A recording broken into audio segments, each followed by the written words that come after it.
Wengi wameweza kujiuliza ni kwa nini Rigathi Gachagua hakuwepo katika eneo la Nyayo kumpa heshima ya mwisho Raila Odinga pale ambako alikuwa akifanyiwa State Funeral Requiem Mass katika eneo la Nyayo. Vilevile hapo siku ya jana Rigathi Gachagua hakuweza kuonekana katika eneo la Bondo pale ambako Raila alikuwa akipumzishwa.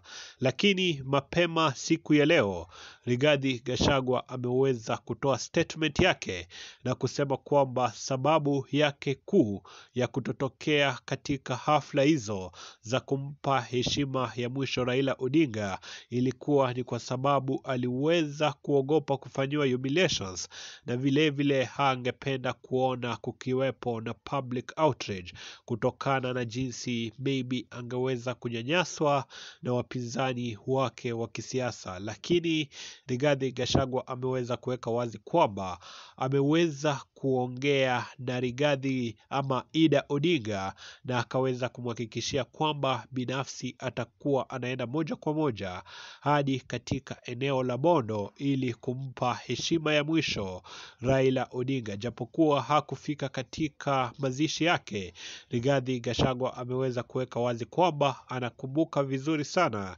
kile ambacho Raila Odinga aliweza kufanya pale ndugu yake Nderitu Gachagua aliweza kuaga dunia. Gachagua amesema wazi kwamba Raila Odinga aliweza kwenda moja kwa moja hadi katika eneo la Nderitu na akaweza kumpa heshima zake za mwisho, na hivyo Rigathi Gachagua amesema kwamba lazima atarudisha mkono, na kwa hivyo moja kwa moja atakuwa anasafiri katika eneo la Bondo ili kumpa heshima na maua ya mwisho Raila Odinga ambaye tayari amekwisha zikwa. Je, unahisi kwamba maamuzi ya Rigathi Gachagua ni sahihi? Hebu drop maoni yako na kumbuka kusubscribe kwa channel ya Vic Dimpoz ili kupokea taarifa zetu, au sio? Peace.